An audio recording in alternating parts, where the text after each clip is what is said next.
Hello everybody, Crips here. So the last tutorial I did, Corel MotionStudio 3D, tips, tricks and other stuff. I received a very interesting comment. Well, it was actually a question. It was from a YouTuber called Telmo3190. He writes, "Nice one, Griffs. Now, would you please make a tutorial on how to pick any picture from the net and make it 3D on MotionStudio?" Alright, Telmo, challenge accepted. Alright, for the sake of the tutorial, I'll choose a very simple object. So I've chosen a picture of an apple. So I've chosen this apple here, and the end result would look similar to this one here. There is the apple. So I've created a 3D object from that picture. So how did I do this? Well, I cheated, that's what I did. So, alright, so first what we need to do is we start a new project, and then we're going to use Adobe Illustrator because we're going to have to create a vector of that apple. So here's the picture of the apple. So basically I just copied and saved it and imported it into my Adobe Illustrator. Now once I have it here, all I need to do is then trace out the apple by using this pen tool and then working my way along the path of the apple. And if you look at the last video, I'll give you a very quick guide on how to do this.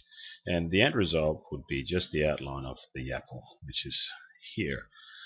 Once you have the outline of the apple, go File, Export, and you got to make sure it's Enhanced Metafile. So you got to save it in this format, and then give it whatever name you want. Well, I've done all this already, obviously. So I'm going to go back into 3D Motion. Now, because the apple is a cylinder object, we're going to use the Lathe Object tool. So I'm going to open up the Lathe Object Editor, and then I'm going to import my apple, or the vector file of the apple. So, Enhance Metafiles, and here is the apple. Voila. Now, if I press OK now, I'm not going to get a perfectly round, smooth apple. I'm just going to reposition this a little bit better. So, in a minute I'll show you why.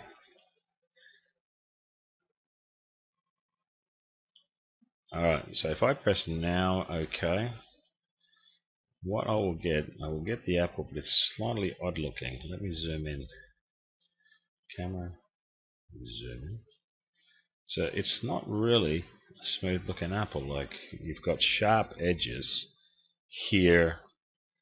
God knows what that is. And then it just somehow, anyway, it doesn't really look like an apple. So what do we need to do? Double click again to launch Lathe Editor. Okay, my best analogy I can give, if you grab the apple and you slice the apple in half, you would then have this shape if you're looking in front plan. We only need quarter of the apple, so we don't need this half of the apple. So go into your adjustments, and then all these little nodes will come up. What we're going to do is delete these nodes on this side. So just click and press delete. Click and press delete. Now you can probably also just do this in Adobe Illustrator, cut it in half, but I'm just going to show you my way. Alright, there we go. I'm just going to rotate this again just a little bit. Now I'm going to press OK. So now we can see I have a much smoother looking apple. So it's now going to look very similar to the one we have here. All we need to do now is add some color. So color, view thumbnails, and let's just pick red. Red. Okay, looking pretty good. I'm just going to add a little bit of reflection to that, like a bit of light reflection. I'm going to go lights, view thumbnail, and I'm just going to grab this one here. So as you can see now, I got a little bit of a reflection on here. Gives you that little bit of more of a 3D effect, if you want to call it that. There you go. See? Now I've got a nice shiny red apple. Alright, so now what I need to do is add the stem. So I'm going to go back into Adobe Illustrator, Let me close that. Bring in the apple back. So again, all I need to do is trace out this stem here, which I've done already. So all I now have is the stem. Same thing, File, Export, save it as Enhanced Metafile. Go into your 3D Motion, and this time I'm going to use my path editor. Import Graphics, Enhanced Metafile, and here it is, stem. Yep, I can preview it in this little window. Press OK. I'm just going to center that so the point of axis is right in the middle of the object. Press OK. Here's a little tip for you. You can tab and that'll go through your various objects. So just keep pressing tabs and that allows you to basically highlight each object one at a time. Alright, now I'm going to have to change the extrusion on this. It's slightly thick. So bevel, view thumbnails, and I'm just going to pick a slightly thinner extrusion. Yeah, that looks good. All I need to do now is change the color. Color, view thumbnails. Let's look for a brown. There is a brown. Now I can also just go into the easy palette here and then choose brown of any choosing. But again, this is a tutorial, and I just want to get this done for you as quick as possible without completely boring you to death. And now it's just a matter of lining this stem up in the center of the apple. So let's go ahead and do that. Now, first thing I need to do is move the object. Now it's always best to work in your camera because the camera will tell me exactly what's going on. Alright. This is well, not the tricky part, but it's, you just need to have a bit of patience to do this. And I'm going to resize my stem because it's quite large.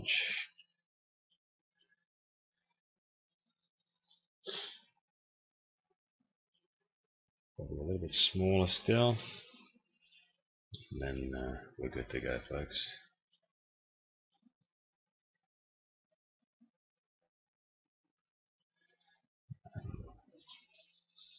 To be honest, it's probably close enough for the tutorial. It doesn't need to be 100%. Let's have a quick view. Alright, so it's looking pretty good. Alright, so I'm happy with that. Everything looks okay. Now, because I'm happy with that and I don't want to mess it up by accidentally clicking on it and then dragging it, I'm going to group these two objects together. So first thing I need to do is give this one object a name. So I'm going to change the name to stem. And I'm going to change this one to apple. So what to do now is I need to group the stem and the apple together. So I'm going to hold down my control key and press stem and apple together, and then let me do that again. I just somehow messed that up. So highlight stem, control, apple, and then I'm just going to use the group object icon. Yes, okay. And now what I've done is I've created a subgroup. So I don't have to worry about accidentally messing it up because it's now all in a subgroup. At any time I wish to change something in the subgroup, all I need to do is expand it, and then I can click on the individual parts again. But like I said, I don't want to do that because I fear that I may inadvertently mess it up because I'm not the sharpest knife in the drawer. Alright, now I'm going to add these leaves. Again, basically what I did, I just grabbed this object here and I cut out the leaf using Photoshop. You can use Corel Draw as well, and it's just a matter of tracing out the leaf and cutting it. And the reason why I did that is because this is going to be the texture. and I imported that also into my video studio, my Adobe Illustrator. There's the apple, and as you can see, I just cut out the outline of the leaf, saved it as an enhanced metafile, and therefore I can now import that into my MotionStudio. Enhance metafiles, leaf. Again, there's my preview. Okay, yes, looks good. Alright, now I don't need my leaf to be quite so thick. So again, bevel, view thumbnails. Now I can use extrusion here and manually change it, but why do that when it's already preset for you, right? I'm going to change the color to white, and then I'm just going to import that leaf or the texture of that leaf. So texture, images, leaf, and there it is. So all of this now is just a matter of positioning it and making it look like it's actually part of the leaf. And this is the bit that's going to be probably the most annoying to get this this leaf to match up. So just bear with me while I mess around and do this. Because believe me, I am going to mess around and do this.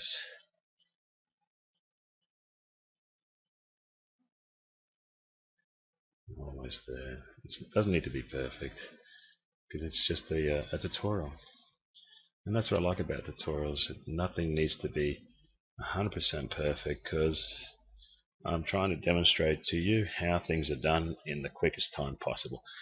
Alright, sorry. Now, once I've got this leaf, I wish to duplicate the leaf. So Control C, Control V, and this gives me a second leaf. So if I now rotate that, I have two leaves. And then again, it's just a matter of repositioning the two leaves, resizing the two leaves to make it convincing that this belongs on the apple. Okay, so as you can see, things happen very quickly.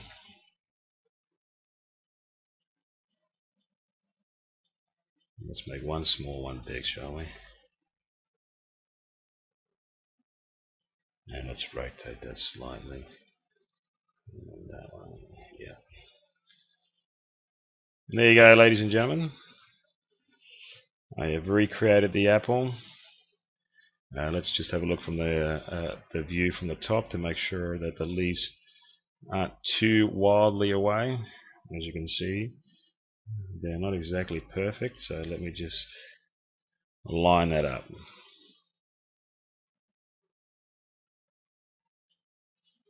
And again, I'm going to group the leaves. So I'm going to call one leaf 1 and the other one leaf 2, I guess. So leaf 1, double click, leaf 2, Control, group. Okay. So now I have the leaves as a group and the apple as a group. And if I wish to move the entire object, I would just highlight the group, and there it is. Now, as you can see, this leaf is still slightly off, and so is this one. Not a problem. All I've got to do is go into the groups and then just move it accordingly. There you go. That's how it's done.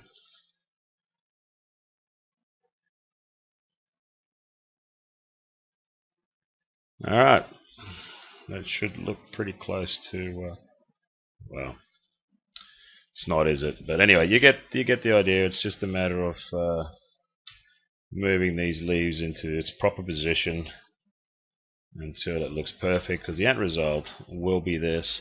And then also, once you have the end result, you can add this as part of your library. And how to do that is you use this one here, add to easy palette, just click on it, and now you can see my apple is now part of my objects library. So there you go. This is how we can go from Telma, how we can create a 3D object from a picture on the internet. And as always, thanks for watching.